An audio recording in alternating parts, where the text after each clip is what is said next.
Day 27 of the U.S. Iran war continues to rage on. We continue to wonder, is ground troops going to be in the cards coming up just here and maybe even a few days from now? What will happen to it then? Or is there going to be a rabbit pulled out of the hat diplomatically? Is President Trump going to find some amazing way to get a diplomatic into this? All this we're waiting to be discovered, possibly within days. However, I want to take a look today at how we got here, because we have today with us a remarkable guest, a great opportunity. Joe Kent, former director of the National Counterterrorism Center, #2 at the ODNI, who recently made a lot of international news by resigning. And now we're going to find out a little bit, straight from the horse's mouth, what in the heck was going on. Joe, first of all, welcome to the show. Glad to have you here. Danny, it's great to be with you. Thanks for having me. All right. Well, listen, let's just jump right into it, because a lot of people are wondering what led you to making the decision you did to resign, because we've all read the letter. We actually did a show on it here the day that you made the announcement, and we've talked a lot about what you wrote in there. So we've seen a lot of that. But I just want to start off, first of all, with kind of your own personal journey. I just know from my own experience in 2012 of coming forward while I was still in uniform, about the lies that our leaders were telling us about the Afghanistan war and the death and destruction, the reality, et cetera. And that was an agonizing process for me. And I just wonder if you could tell us a little bit about what led you in the conflict between, I want to stay inside and serve, I want to keep helping, or do I make this move to come out and say what you did? Can you explain that? Yeah, I mean, it was both. I would say my issues with the fact that the Israelis, as I pointed out in my letter, really forced our hand, and I have a major issue with a foreign country dictating the foreign policy, but especially whether or not we go to war. Those types of decisions for our nation. We can get into the details of how I saw all that firsthand, but then also just bigger picture, being a veteran like yourself, and I spent a lot of time in Iraq in my service. And I was somewhere in my third deployment when I realized that, like, we had pretty much gotten lied to get us into that quagmire. And I remember being pretty frustrated with my seniors, but especially like the veterans of previous wars, in particular guys like Colin Powell, who served in Vietnam. They saw the firsthand quagmire. They saw the lies that got them into that war, and then they soldiered on. They stayed in the government, and they were in very, very powerful positions. And quite a few of them, Colin Powell most notably, like, they helped sell the war, and then they never really came clean, about it. They definitely didn't do anything to stop it. And so I said to myself, like, 20 plus years ago, if I'm ever in a position where this is happening to the next generation, I will speak out. And, coming into this administration, I was under the impression that we were going to do everything we could to avoid more quagmires in the Middle East. Now, I'm also a realist, and I know that sometimes we do have to do targeted counterterrorism strikes, counterterrorism raids, those types of things. And I think there's a place for that. There's a place for intelligence operations, all those different things to defend our country, to eliminate threats. But getting into another regime change war was just not anything that I was going to be a part of. But then also, like I said, just watching firsthand at a fairly senior level, the Israeli government come in and create that ecosystem that I described, the echo chamber of official engagements that basically circumvented the intelligence process, and then those same talking points being echoed by pro-Israel members of the media, of think tanks, the AIPAC lobby, et cetera, to drive us into this war. That was where I said, hey, look, I feel like the traditional channels that I would have as a Senate confirmed presidential appointee, head of the National Counterterrorism Center, my ability to influence this any further, it's just simply being blocked. We're not being listened to whatsoever. The deputies process is dead. The NSC process is dead. In order for me to stay true to my morals, to remove myself from being part of a regime change war, but then also to call attention to really the Israeli influence factor of it all, I needed to leave the government. And it was a hard choice to make, as you know, from your own personal experience.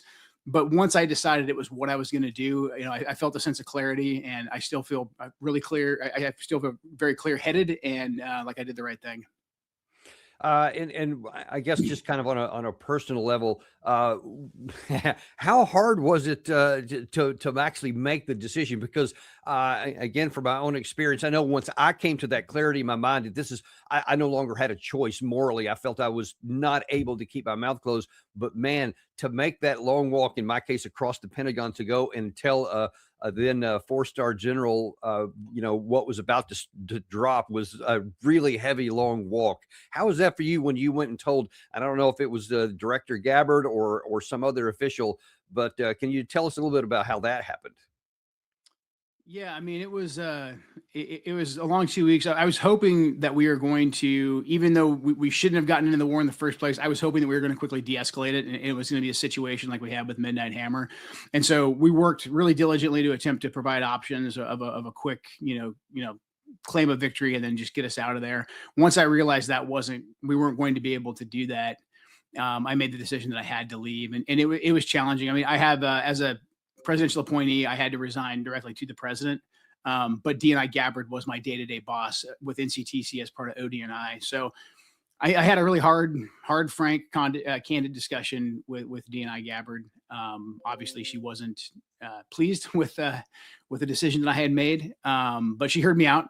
And then, I requested to actually be able to deliver my resignation to the president. I got to do it to the vice president, which I'm grateful for. I'm not a primary cabinet member, so by no means did I, kind of rate being able to go in and speak directly with the president. So getting to speak with the vice president, I'm grateful for. Again, same thing. He wasn't pleased that I was leaving, but at the same time, he heard me out. And then I got a phone call later on in the day, from the president. And so those were really difficult conversations. But again, I felt clear-headed in having them, and then same thing with the conversation, with the president. And to the extent that you feel appropriate, how did that conversation with the president go? What did he try to talk you out of it? Was he upset? Did he understand? I mean, how did he? What was that conversation like? He was. I would say he was pretty polite and professional, honestly. He was respectful of my service. That he said he disagreed with the decision. He understood that I had an issue with the way that I believed. And we can get into it. I think that the data supports this, that Israel forced our hand. Obviously, he rejected that premises, but he was still respectful. Thanked me for being in the administration for the time that I was there. But overall, I think it was a positive conversation. I think we, ended on as good of terms as you can in the circumstance. So, yeah, it was fine. Wow. Well, that's I got to say that surprises me a little bit, but I'm actually glad to hear that, both from DNI Gabbard, the vice president, and the president. I mean, that's about as good as you could ask for under those circumstances. So Yeah. That's a positive thing, I think. But let's get into some of the stuff that may not be as positive, at least not from the United States perspective, and that's this issue with a foreign government putting lots of pressure on our own country to take action that leads to war, and now then the death of American troops and all kinds of other damage. Now, this letter here was drafted about this current conflict we have right now. But as you told us before we came on the air here, this has some of the seeds were predated in the 12-day war of last year. And can you walk us through a little bit what you saw there and what you found problematic in the sense of Israel trying to drive the show? Yeah, so essentially from the time that President Trump came back into office in January of 2025, there was an effort by Israeli officials and again the pro-Israel media echo chamber and a lot of the powerful lobbyists and donors that are very pro-Israel to get President Trump on board with striking Iran, initially striking nuclear facilities, but the Israelis, whenever you would deal with them, to their credit, they're very upfront. I mean, they basically said that they thought that right now was the time for them to take down the Iranian regime. And from an Israeli perspective, I understand their thought process. They view Iran as an existential threat. Iran funds Hezbollah, funds Hamas, and they had just dealt serious blows to Hamas in Gaza, to Hezbollah in Lebanon. Assad had just fallen, so they had lost their support network up there in Syria. And so from an Israeli perspective, let's go for it. They're at the weakest point that they've ever been. Let's strike them. Now, from an American perspective, we know that the Israelis cannot take down a major country like Iran on their own. So they need us to saddle up a major commitment, which we're seeing right now. And so from an American perspective, we have to ask ourselves, is this in the vital national security interest of the United States? And to me, that answer was always no. Our regime change wars in the Middle East always end up being a major disaster. I feel like we have enough data on that from the last 20 plus years, over 20 years at this point. And so I always really appreciated President Trump's foreign policy in his first administration, and especially with Iran, because I think with Iran, President Trump had done a great job of using decisive force and action against like Qasem Soleimani, Abu Mahdi Mohandas. He killed them when they harmed Americans, and then he utilized the tools of our national economic strength to leverage economic sanctions on Iran to further pressure them. But President Trump was very, very deliberate in his first administration to not take the bait. He knew at an instinctual level that getting sucked into another quagmire would be bad for America. But also, if your goal is to take down the Ayatollah, again, we've got 20 plus years of data on these regime change operations. If your goal is to take down the Ayatollah, the last thing you want to do is directly strike Iran in a way that threatens the regime, because then people who might not like the Ayatollah, they're going to rally around the flag. And this was always kind of the working assessment. But because President Trump had said his red line for Iran was no new nuclear weapons, or no nuclear weapons, period, like Iran cannot have a nuclear weapon. That's what President Trump said, as a candidate. That's what he said as a president. That was his policy. That was his red line. Now, the Ayatollah, the former Ayatollah, had a fatwa that went into effect in 2004 that prevented Iran from developing a nuclear weapon. So in essence, you had the former Ayatollah and President Trump at a place where they could get to the negotiating table because they agreed on a starting premise. And so then everything else would be about enrichment levels and a lot of other details that seemed like they could be worked out very easily. And so right away when Trump came in, he appointed Steve Witkoff to go start negotiations, and negotiations were well under the way. Now, because we understood what the Israeli strategic objective was, the negotiations were a major threat to the Israelis' goal, because they were in fear that President Trump was actually going to get a historic deal with the Iranians. So what the Israelis did was, in a very clever way, they moved President Trump's red line. They took a statement from 2018 that Mike Pompeo, when he was Secretary of State, had made, where he said Iran cannot have any enrichment whatsoever, which basically means they equated enrichment with having a nuclear weapon, which just isn't true. And so they took that talking point and they used it in their engagements with between Israeli officials and American officials to say no enrichment over and over again. Enrichment equals bomb. This needs to be your new red line. And they repeated it ad nauseum in the media, especially Fox News, which the president watches. And so this echo chamber around President Trump basically made him move his red line, unbeknownst, I believe, to him. And I'm sure he'll push back and say that that's preposterous. Made him move the red line from no nuclear weapons to no enrichment. And that really short-circuited the negotiations. And then following the 12-day war and Midnight Hammer, we knew that even if Midnight Hammer was successful, and it was, it even took away the ability to enrich. So really it took the enrichment argument off the table too. We knew the Israelis were going to come back to us and continue to pressure. And this time they said, oh no, you missed some enrichment capabilities. The Iranians somehow are now once again 2 weeks away from a bomb, or whatever nonsense Lindsey Graham would spew. But then also they started adding on all these other stipulations, like no ballistic missiles, just things that were completely unreasonable for Iran, a country that wants to defend itself, would actually request as a starting point for a negotiation. So watching Israel maneuver in that way. Okay, so that's what I want to ask you about those. So maneuver with whom? Was it with Witkoff? Was he supposed to change it when he's talking to the Iranian side? Was it with President Trump? I mean, who's moving America's lines? I understand that Israel wants to move them, and we watch that in real time. But who moved this goalpost inside the administration? I would say it was very effectively done through Israeli engagements, like with their defense and their intelligence officials, with our defense and intelligence officials, with diplomats, obviously Witkoff being one of them. But from my perspective, Witkoff always understood that he needed to talk about enrichment levels, ways enrichment could be monitored. He knew, because he was engaging consistently. Again, this is from my perspective, with the Iranians, that the Iranians basically said, like, we're going to have some degree of enrichment. And so again, prior to the 12-day war, they were moving towards, I believe, a deal. I personally believe that Steve Witkoff had a deal within sight leading up to the 12-day war, which is basically what triggered the 12-day war. In essence, is that the Israelis really, really wanted to force our hand. Now, President Trump didn't take the bait, and he said, fine, we'll take enrichment off the table by conducting Midnight Hammer and striking these 3 different nuclear sites. But it was really so that you had the official level engagement, and it was repetitive. So the Israelis obviously have a lot of access because we're very comfortable with the Israelis. They have a competent intelligence service. So I think there's a belief that we're getting a lot from them. And in some ways we are. Again, tactical level, like is terrorist X and location Y. The Israelis are very good at that, and so we do benefit somewhat from that. That's evident. But for us not to say, like, actually, okay, they're good at this one tactical thing, but we have a very strategic, we part ways strategically, especially on a big topic like what to do with a major country like Iran. I felt like we were never honest with ourselves about that delineation. And then the media is powerful. It really is. I mean, you'd have the USIC saying one thing, and then the media and the official folks from Israel saying a completely different thing. And on your best day, the IC only gets a limited amount of attention from key policymakers, but they're dealing with key decision makers all day long. They're dealing with key Israeli officials constantly. They're dealing with the donors constantly. They're consuming the media, which is moving the narrative constantly. That's a big red flag as it is right there. It should be the exact opposite. It should be a lot more time spent with the IC and marginal with the media, which is just speculating a bunch of stuff.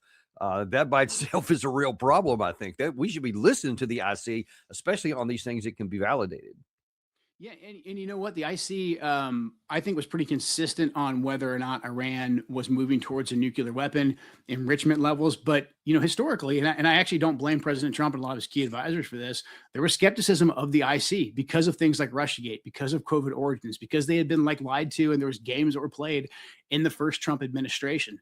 So I know there's members of the IC right now who are like, well, they should have been listening to us. And I felt that way as a member of the IC. Yeah. But at the same time, it's like, okay, well, I do understand the skepticism. Yeah. Yeah. Now, so let me ask you about something on that, especially on the Midnight Hammer stuff, because a lot of open source reporting is suggesting, and I've seen this from Israeli American and even some Iranian sources that have said that President Trump had a deal with Iran. We're going to hit these sites here, but we're not going to go in. This is in 2025, but we're not going to go into a full scale war here. We're going to hit these things. And as long as you don't expand into hit anybody or kill any Americans in response, then it'll end there. And you can fire something into Qatar at this location as long as it doesn't kill anybody. And then we'll call it a day. Can you tell us if that happened or not?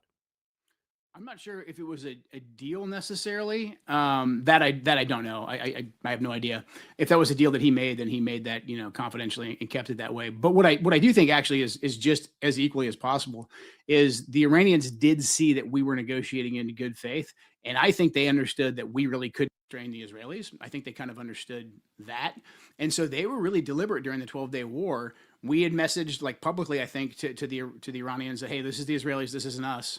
And the Iranians didn't attack us during the 12-day war. And then after Midnight Hammer, as you pointed out, we hit the three sites with certain amount of bombs. The Iranians, 24 hours later, they shot an equal number of rockets at an empty quadrant of one of our bases in Qatar. And after that, it was known, and the Iranian negotiators communicated this and just said, okay, we're good, we're done. So again, when people make this argument, I was on Newsmax last night, and they were saying, hey, the Iranian regime, these guys are all pushing for the end times. They're not rational actors and they're kind of crazy. And I'm like, look, I get it. I fought against, jihadis and religious fanatics in the Middle East, and not all of them are rational. However, if you just look at the way that the Iranians over the last year have used the escalatory ladder, it shows that they actually are very rational, and so do their behavior at the end of the 12-day war and at the end of Midnight Hammer. And so once again, even though the Iranians were skeptical and we had killed a lot of the Iranian leadership, or not we, the Israelis had killed a lot of the Iranian leadership, they were eager to get back to the negotiating table this summer and this fall. Now, okay, so let's jump up to this current situation here. Now then, the operative things seem to be now this is according to I think it was the chairman of the Joint Chiefs of Staff, Dan Kane, said that he received the order to go, the irreversible order to go on, I want to say 3:30 p.m. on the Friday before the strike. So that would be the 27th of February before it then struck the next day. According to what Steve Witkoff has said, and according to what the Omani foreign minister said right around that same time, was that the previous day on Thursday with Steve Witkoff, that the Iranian side had agreed to zero enrichment, that they would put on the table long-range missiles and support for the proxies, which they had heretofore not done that. And they said they would let more inspectors in, all kinds of things. And incredible, which in my view would have been a profound diplomatic victory for President Trump. But then we still struck the next day anyway. Can you give any insight into why we didn't take that deal? Unfortunately, I can't give you any insider knowledge because I just don't have it. That was probably between a very, very tight circle. But again, like we knew there was no imminent intelligence that said the Iranians were going to attack us.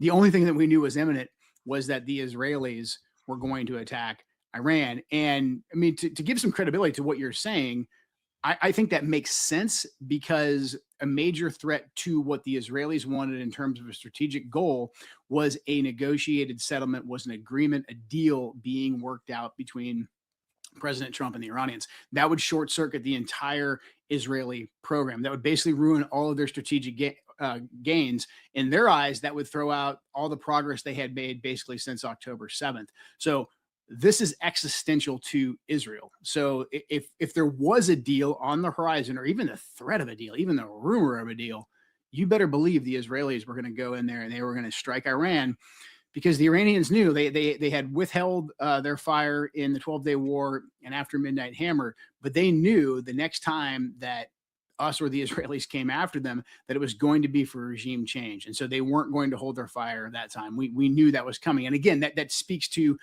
Secretary Rubio's initial comments, the Speaker of the House's initial comments, even President Trump's initial comments that like, okay, we hit them because we knew the Israelis were going to hit them, and then we knew they were going to hit us back. So we decided we had no other choice, which is insanity to me.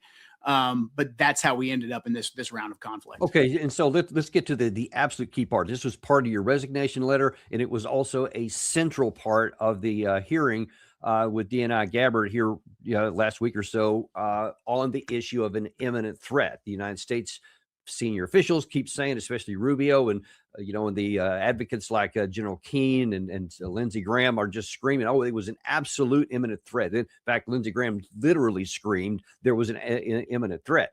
But when that key exchange there between Senator, I think Ossoff, sorry, and DNI Gabbard, he said, look, according to your testimony, we destroyed their enrichment capacity, obliterated it in 2025, and that there was no intelligence now that said they had made any effort to rebuild it.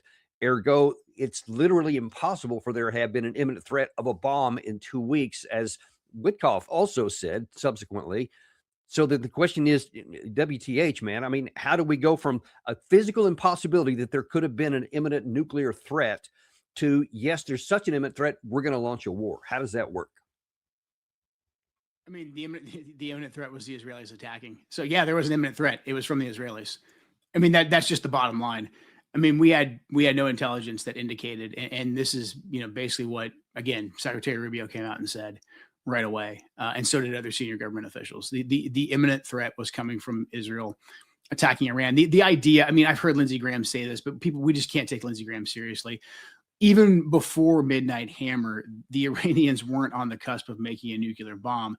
I mean, DNI Gabbard testified to this in her annual threat assessment in 25 and again in 26, that they just didn't have the capability to do so. And they most certainly didn't have the intent. I mean, people sometimes forget about intent versus capability in terms of Iranian enrichment capability to even sprint towards a bomb. Number one, they didn't have the intent because the fatwa that it held since 2004. So honestly, look, if the Iranians wanted to have a nuclear bomb, they would have had a nuclear bomb long before President Trump was even a presidential candidate. They just would have. Like, these are not, as we're seeing now, these are not dumb people. And they've also got a ton of resources. So they, even if they couldn't have like developed one on their own, which they could have just bought one from Pakistan or from North Korea or somebody else. Completely doable.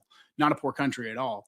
So we had no indication that they had the intent to make a bomb. And then in terms of capability, even when they still had whatever level of enriched uranium they had in the 3 sites, that was going to take months to years to actually put together into a weapon. And then you have to talk about delivery systems. So, and then after Midnight Hammer, it was obliterated. It was destroyed. I mean, could they like dig some out of the rubble? Yeah, but not in 2 weeks, probably not in 2 years. It's absurd. Okay, so that leads to a disturbing next question here. And one of the other things you mentioned in your resignation letter was that it was, if not co-conspirator is probably a strong word, that's mine, not yours, but the cooperation of U.S. media and other folks, I'll add in, Lindsey Graham being one of the key ones here. I mean, he is specifically telling a story that's just fiction. I mean, there's really no other kind of way to put it like that. And yet there's lots of people in the American media across the board that want to keep pushing that was the case, that we had to do it, et cetera. And yet it's not hard to figure out, as you have just laid out here and you had before, that there was no imminent threat. Why then is American media and American politicians so eager to help a policy preference of another country? Yeah, I mean that's the question, right? I think it's twofold. I mean, it's probably more complicated than just this. The Israelis, I mean, I think like the Israeli lobby, AIPAC, and how much money the Israeli donors kick around, I think that's fairly well known. I mean, the vast majority of our congressional leaders, Senate leaders, like they're taking some form of money from pro-Israel groups. I know AIPAC will come back and say, like, we're not affiliated with Israel, or these are Americans who support, Israeli interests. Okay, fine. And look, I ran for Congress. I had to go ask all kinds of people for money. I'm glad I actually didn't win that race, because it was, I'm glad I ended up in Congress for that reason. You need money. And so like these guys have money. And so you end up, relying on them. And then the same thing, presidential side. I mean, you can look at how much money Miriam Adelson gave to the Trump administration and other pro-Israel donors as well. And so that gives you a certain degree of access and influence. But another, I think, just really overlooked factor is just how comfortable we are with the Israelis, because a lot of them are dual citizens. They all sound very American. They speak very Western, very American. You don't feel like you're dealing with foreigners typically when you deal with the Israelis, by and large. And the Israelis are smart. They will throw a lot of the dual citizens as liaisons and give them jobs with America. I mean, they're smart. They're pursuing their objectives. And again, the Israelis are good at tactical level intelligence. The Mossad is very impressive. As a special ops guy and a retired CIA guy as well, like, they're good at what they do. And so they're able to make a very compelling case when it comes to giving us intelligence. And I think a lot of times, because we're so comfortable with the Israelis, we forget that a lot of the information and intelligence they're sharing with us is used to influence as well as inform us. And so we're led to believe that we have the exact same objectives with the Israelis. And there's sometimes where we do. Again, like, is terrorist X and location Y? Us and the Israelis are probably going to be synced up on it, and they're willing to do some of the heavy lifting. Great. Take a bad guy off the battlefield. But on a big picture strategic issue like Iran, I don't think that we are ever honest with ourselves and had the hard question of, like, what is the U.S. policy here? What's our strategic goal? How do we reach our strategic goal? And then factor in everything else that the Israelis want and are telling us into that equation. Instead, we kind of let the Israelis write the equation for us. And that's obviously, we have a lot of problem with that, because it shouldn't make any difference. Israel can have its desires. No one says that they shouldn't, but we should have our priorities that's good for America and not good for somebody else at our harm. And that's my view here. And I just kind of like your view on that, to me, I could just take one factor here and say why it's not. 13 Americans are dead. And last report I saw, 240 of various levels were wounded in action on all this. It could be a lot more than that by now. That's about 5 days old. Why have we sacrificed any Americans for something that is not in our national interests? Exactly. And this was a big tipping factor for me as well, watching the coffins come back to Dover. That was another reason why I knew I had to leave, and I couldn't be a part of this. But again, to your point, like, why is this in our vital national security interest? It's not. We still have yet to have a really clearly defined strategic objective. When you hear, when the Pentagon attempts to articulate what our strategic objective is, you kind of hear this punch list of, like, things we want to bomb, like we want to take out the Iranian Navy, the ballistics, et cetera. And to me, I'm like, well, yeah, okay, those are like strategic weapon systems and strategic capabilities, but that's not a strategic intent. You're literally just saying the things that you're going to bomb, but we haven't said to create what effect. The Israelis, again, not a fan of the Israelis in this circumstance, or our relationship with the Israelis. They're pretty clear-eyed in their strategic objectives. Like, they know that they want to take down this entire regime, and they're willing to continue to bomb and kill anybody who's IRGC or Ayatollah clerical affiliated until they get an outcome that they want. And if it ends up being total chaos, the Israelis are completely and totally fine with that. They have a very high tolerance for there being a certain degree of chaos, as long as it doesn't pose a direct threat to them. we don't have that high of a degree of tolerance for chaos. And again, we're not being honest with ourselves in this equation. And let's move on to now. You talked about our objectives here. Whether we should have gotten into the war or not, we definitely, both of you and I agree we should not have, but we are. So now the question is, where are we going to go now? And what's going on? If there has been, especially among several of the senior administration officials who have been, I will argue, intentionally dishonest in about what they're saying about how this war started and anything else and what the reasons were, that seems to continue on here. And let's just look at the conduct of this war so far. So Admiral Cooper comes on periodically and gives us a statistical update of all these things we're attacking. 10,000 targets have been attacked and all this ordnance have been dropped and we've destroyed all this kind of stuff, implying that we're succeeding because the casualty list on the Iranian side is growing and the destruction list is expanding, etc. But that's coming at a cost. Number one, what is that supposed to accomplish? What is the destruction supposed to politically accomplish in terms of a war aim? But then number two, what is it costing us? Because, I mean, just take a look at this right here. This is as of a few days ago. Over 11,000 munitions had been used during the war so far. And according to this research, shows the coalition forces have expended 11,294 munitions in the first 16 days at a cost of $26 billion. The conflict has settled into a grinding trial of attrition. That is so important. And the sustained pace continues to drain the coalition's most critical assets. Accordingly, our analysis has tracked it since day 5 and after. Iranian missile and drone attacks have averaged about 33 missile attacks and 94 drone attacks per day, respectively. Now, that gets at what one of the talking points we had at the beginning of this war, and everybody repeated it. You know, we have knocked 90% of their capabilities down, and so we are definitely winning. You can see by that 90%. But that's a deceptive figure because that was the initial salvo, which they already had pre-planned targets. Since that time, they have a sustained rate that's pretty consistent. In fact, it's been slightly tipping up the last time I saw the specific details there. And that's something that apparently, according to Iranian sources that I've talked to, who have access to the government thinking, they say they can sustain this rate of fire indefinitely. But Joe, we can't sustain our interceptors, especially THAAD and PAC-3s, that much longer. I don't even know if the standoff weapons can go that long. We're in a time crunch. How do you see that? I agree. I mean, we depleted a lot of these critical weapon systems over the last couple of years with the fight in Ukraine, the proxy war there. And I think what our enemies have learned, you know, probably going back before our era, going back to the Vietnam or really just post-World War II era, I think our enemies have learned that you can beat the Americans by simply not losing. Every time that Admiral Cooper or any of these guys get up and they talk about, not to their detriment, like they're doing what they're supposed to do. I'm not besmirching them, but anytime they get up and they give us a list of like how many bombs we've dropped and how many things we've blown up, I'm just like, man, you know, 20 years ago, like we were coming up with lists of like how many HVTs we detained or like how many insurgents we put in flex cuffs or how many guys bad guys we killed.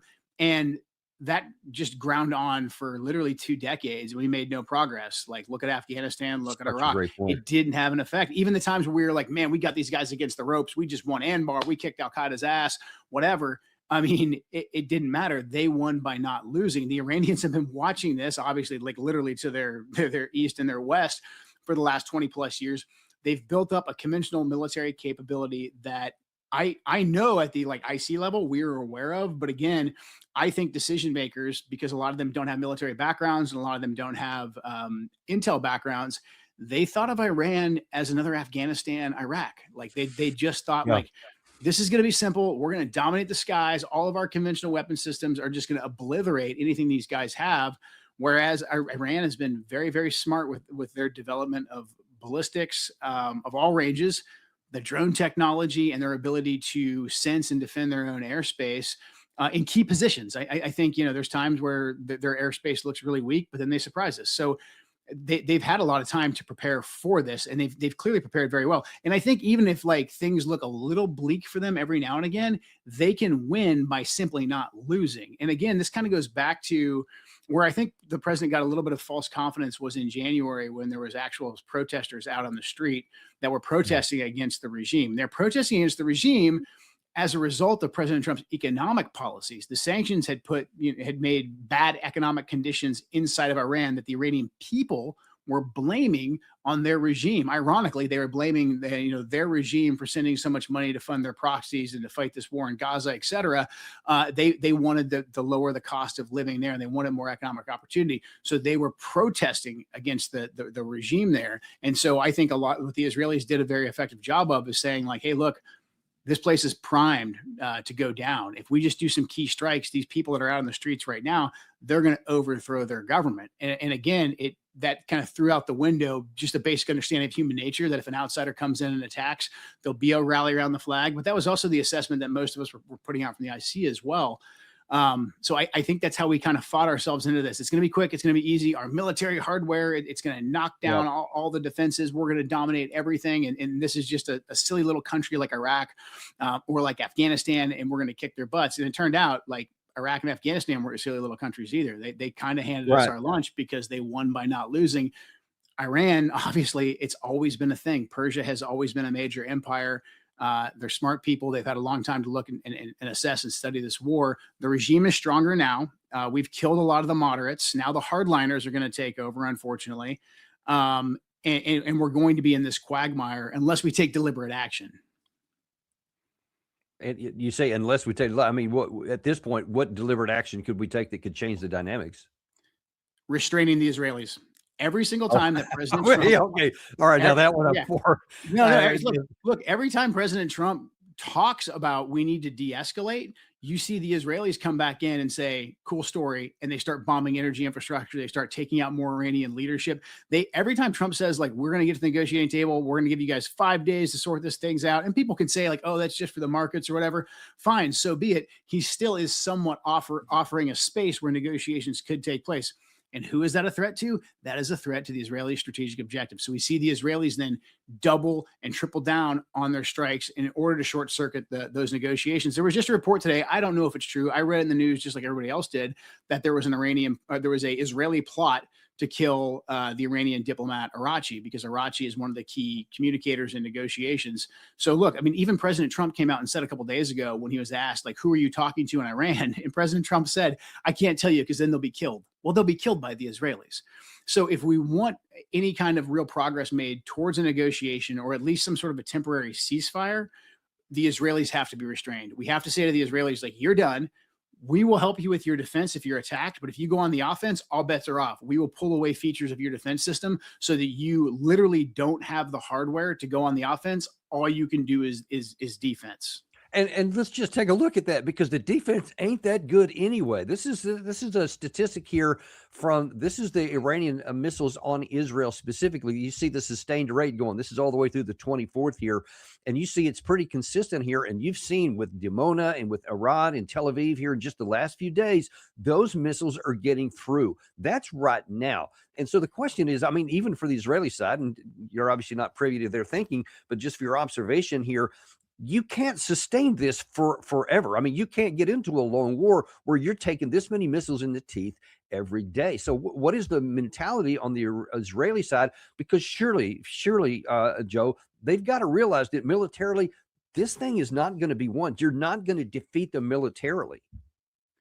Look, I think Bibi and the Likud party, they view this obviously as existential. They want the regime change. They are comfortable with chaos, but they also view harsh Iranian action against the Israeli people. I'm sorry, you said that a couple of times. When you say the Israelis view this as existential, I certainly see why Iran does, but how is it existential for Israel?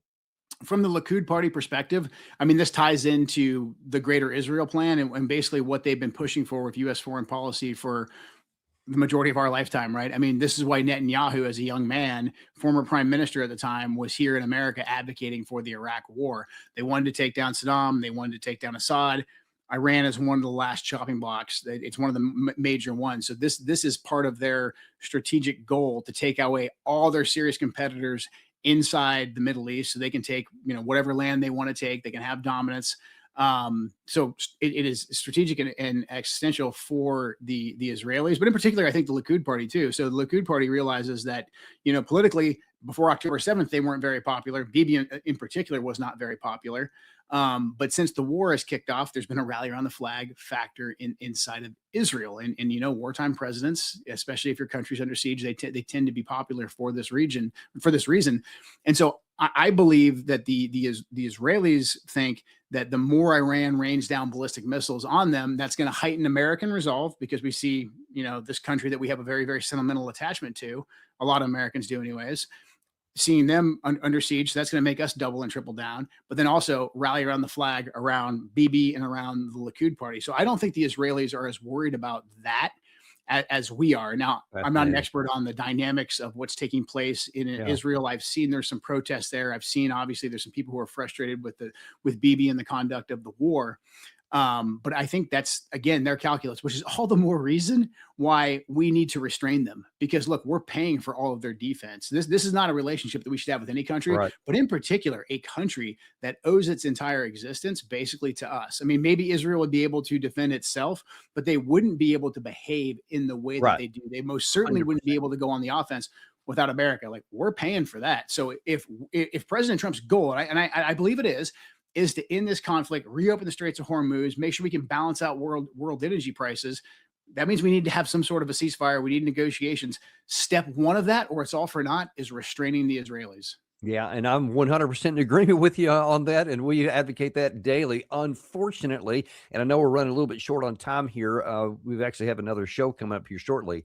But I don't want to let you go before you can answer this, because if we were moving in the direction of diplomacy and trying to put some restraint on Israel, I would be cheering with 2 thumbs up. But unfortunately, according to members of the House of Representatives, Republican members yesterday, there was a briefing from the White House that gives the indication that we're about to do something really bad on the ground, as Nancy May says here. Was it the information that you were receiving or the lack of information that you were receiving? Was it a distinction? I would say that it's both. And I would say that you saw Republicans across the spectrum today express their frustration. You saw Republicans and Democrats alike. I was not convinced when I walked out of there that troops on the ground were necessary to declare victory. But I have a hard time understanding what Karg Island has to do with some of our objectives. Okay, somebody with 11 combat tours and fighting in this region, and now then having been, in your intelligence community that you were, there's no military solution to this. God help us at all if we try on the ground, especially. Well, how do you see that possibility of taking Karg or anything else in the Strait with a handful of light fighters and Marines? I like to look at things through my enemy's eyes. And so if I'm Iran right now, a gift would be having Marines and paratroopers descend or take the beaches of any one of these islands. I don't care which one it is. I would let them come in.